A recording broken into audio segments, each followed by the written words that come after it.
So I'm going to go on mute, and I'm going to turn it over to Keith, and he's going to talk for in the 5 to 8 minute-ish range, and then we'll take a break. If anybody has any questions, feel free to throw them in the chat window, so I'll watch in there and raise them, but we'll take a minute or two pause after Keith's talk. If anybody has any questions, they can unmute themselves as well. But the questions, as they're kind of coming in, will help to moderate some of that discussion as well. So thank you. Taking it over to Keith. Well, nice to meet you folks. Can you hear me okay? And are you able to see my screen? No. I'm going to assume yes. And I got a thumbs up from Tom. Thank you, Tom. Looks good. So I am the ocean content curator for the Living Atlas of the World. And for those of you that don't know about the Living Atlas of the World, I wanted to take a brief moment and give an overview on that. So this is our data for the community, for our user community.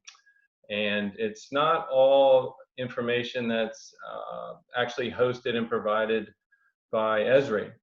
I spend a good amount of my time working with authoritative data agencies like NOAA and like NASA to make their data available through the Living Atlas of the World. And it's oceans is a small component of the Living Atlas of the World. We have tons of other content that's available. So here is the entry point for the Living Atlas of the World. We have a nice application website where you can access what's new in the Living Atlas of the World. You can browse the different categories of what's available, and you can start to really drill down into topics or categories of information that you might be interested in. So if we were to go to oceans, as that's the topic of the call today, you can start to get an understanding of some of the different maps, layers, applications, and story maps that are available to start to bring context to the work that you're doing, right? So starting with a blank map and starting with, you know, that ARC map where you had that just white layout, you know, those days are over. And we're in a new era where you can really define, you know, how you want to start your project and start to tell the story of what you're working on. And we've tried to bring together a really good collection of information here that helps our community broadcast that information and that story, but also to highlight those flagship products that are being worked on every day by, you know, some of the good people in this room. You know, NOAA is doing amazing work all over the world and all over the United States to highlight, you know, some of the different ocean-related projects that they have going on, whether it's coral reefs, whether it's bathymetry, whether it's tracking field operations.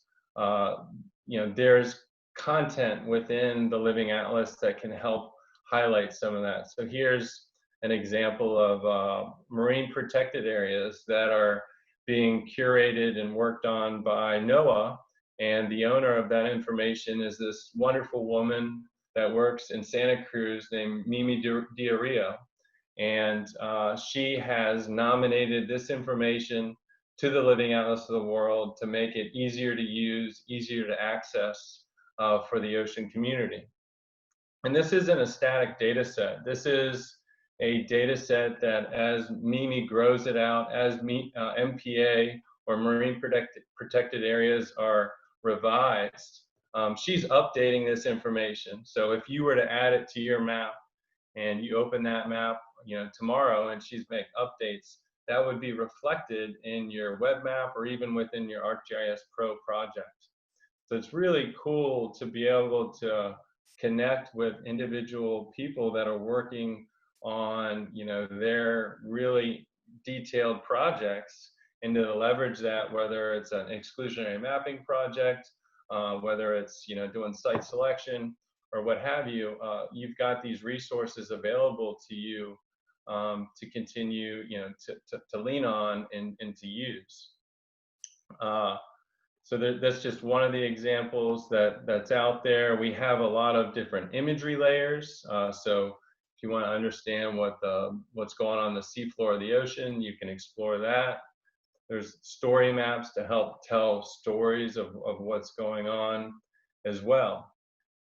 So this is a really good experience, and you're able to access this within your within ArcGIS Pro and bring these layers in as well. A lot of this information it doesn't cost any credits. It's readily available and ready to use, and we're working on making these things to where the people that are the specialists for this data, they're configuring pop-ups, they're doing the cartography on it, they're making it ready to use to where when it's added to your map, it's set up and you don't have to do those types of things. And that's my role. I'm working with those folks to help institute some of those best practices and help them understand that it's not always an oceans person that's taking an oceans layer and bringing it into a map.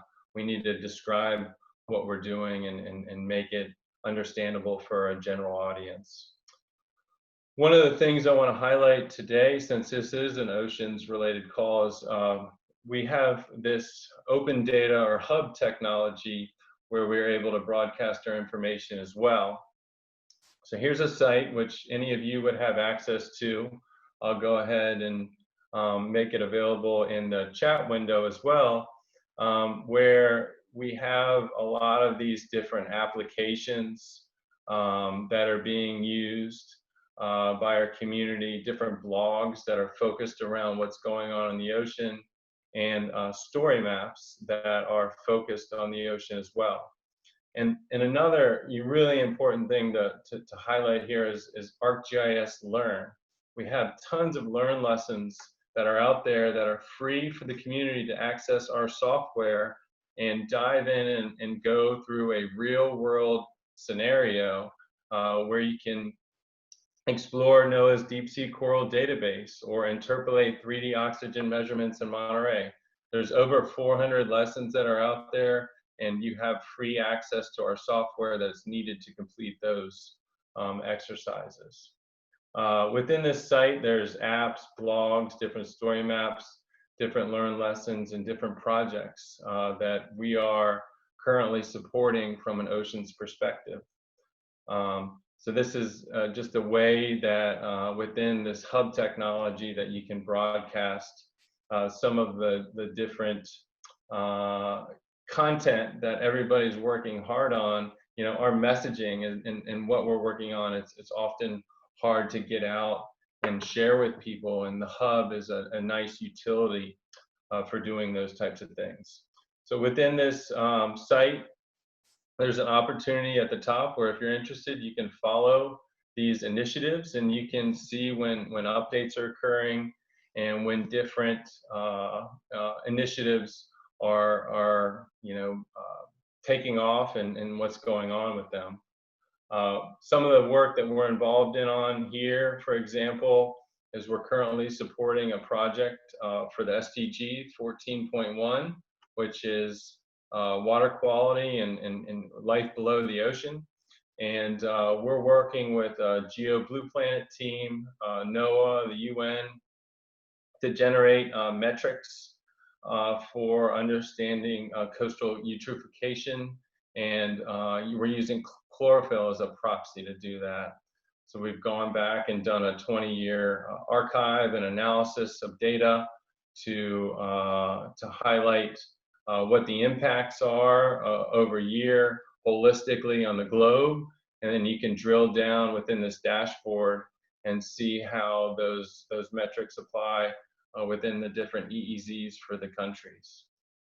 So just, lots of stuff, but this site is really set up for our ocean community and to be able to connect Another part, is our ocean community, and each year we have this ocean and atmospheric forum that occurs in Redlands, and we record all the different presentations that are happening there. So you'll hear, I think, shortly from Sarah Rosenthal from Applied Ocean Sciences.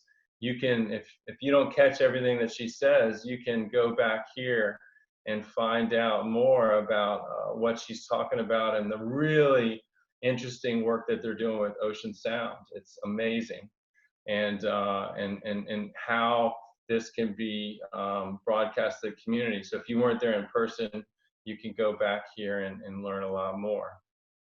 So how am I doing on time? Emily, you're on your phone. I was gonna say you're doing great, Keith. Okay. So if I get a chance to ask one question, so you get a chance to go through all of this great content that's up on the site. If you could point us to a couple of things that have been, it's hard because there's so much good stuff. And you're like, oh, I want to tell everybody to see everything. But what was something that was particularly impactful to you that really resonated in this topic? What was the most impactful for me? Yes. It's always about seeing the wonderful work that's being done by the community. So I really like this community page and looking at the different the playlists that are here on the YouTube channel, and understanding how the technology is being applied. So here you see Dan Dorfman on this video on how they're using spatial tools to guide ocean exploration and discovery. It's things that are being done with the technology that you wouldn't even think of.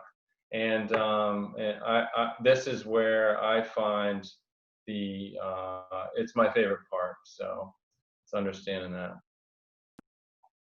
Awesome, thanks, Keith. Does anybody have any questions? I haven't seen anything pop up in the chat window. No questions? Oh, Emily's got a question. There's a hand raised. Do you have a question? That was my clapping reaction. You can do a little. Okay. The one-handed clap. Asked, do you have anything in there about cleaning oceans? Clean oceans. What does that mean? Like we're working on marine plastics is becoming a growing issue, and that's a part of SDG 14 as well. So we are working with some different partners. The Wilson Institute is one of those partners that's really doing a lot of citizen science work around beach cleanup activities and trying to understand how much debris are showing up on different shores, and they're actually reverse engineering that and working with modeling to understand where the source of those different pollution is, as well source pollution points are as well. Thank you, Keith. Yes, it was about plastics. So two questions, and then one's a yes or no, and the other one's a more in-depth answer, and then we'll transition over to the next topic. So the first question is, will you be presenting at the virtual users conference? And the second question is, do you have a sense of how the Living Atlas ocean resources are currently used in schools by teachers, especially right now? So both of those, so this COVID crisis has been unique for everyone. I was slated to do quite a few presentations at the in-person conference, and we're still figuring out how all that's gonna work out within the kind of slightly condensed. It's a 3-day conference now versus a 5-day conference is what it was before. I hope to have at least 1 or 2 presentations in that. And a lot of what I like to do is focus on best practices for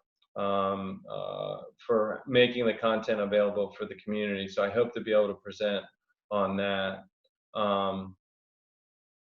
And as far as we've issued over 4,500 licenses through the Learn ArcGIS org since the COVID crisis, and that was as of last week. So I imagine that has probably gone up. So. Awesome. Thanks, Keith. And I think that's something that is available to the broader community as well, because I feel like I've seen a lot of good tweet content coming out from Esri about accessibility of the platform and ways that we can engage with the platform. So thank you.